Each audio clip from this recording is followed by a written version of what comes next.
வணக்கம் friends, welcome to JC Builders. நம்முடைய subscriber கேட்டிருந்தாங்க, சார் காங்கிரீட் போடும்போது கம்பிக்கு மேலே எவ்வளவு கணம் போடலாம் அப்படின்னு சொல்லிட்டு. நான் சொன்னேன் குறைஞ்சது 1 இன்ச்சியாவது இருக்கணும். கம்பிக்கு மேலே குறைஞ்சது 1 இன்ச்சாவது மேலே போடணும். 2 இன்ச்சு போடலாம், 3 இன்ச்சு வரைக்கும் போடலாம். அது நம்ம எந்த இடத்துல பில்லர் போடுறோம் அல்லது காங்கிரீட் போடுறத பொறுத்து தான். இப்போ நம்ம சன்சைடு ஸ்லாப் 2 இன்ச்சு 2.5 இன்ச்சு தான் காங்கிரீட் போடுவோம்.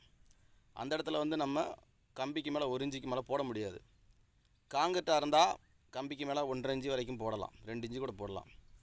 பீமாக இருந்தால் நம்ம 3 இன்ச்சு 4 இன்ச்சு கூட போடலாம். அதனால் நம்முடைய வசதிக்கேற்ப தேவைக்கேற்ப நம்ம காங்கிரீட்டு போட்டுக்கலாம். ஆனால் கம்பியை கண்டிப்பான முறையில் கம்பிக்கு மேலே 1 இன்ச்சாவது காங்கிரீட்டு போட்டு கம்பியை மூடிடணும். கம்பி மட்டத்துக்கு கம்பி தெரிகிற மாதிரி மட்டும் போடவே கூடாது. ஓகே.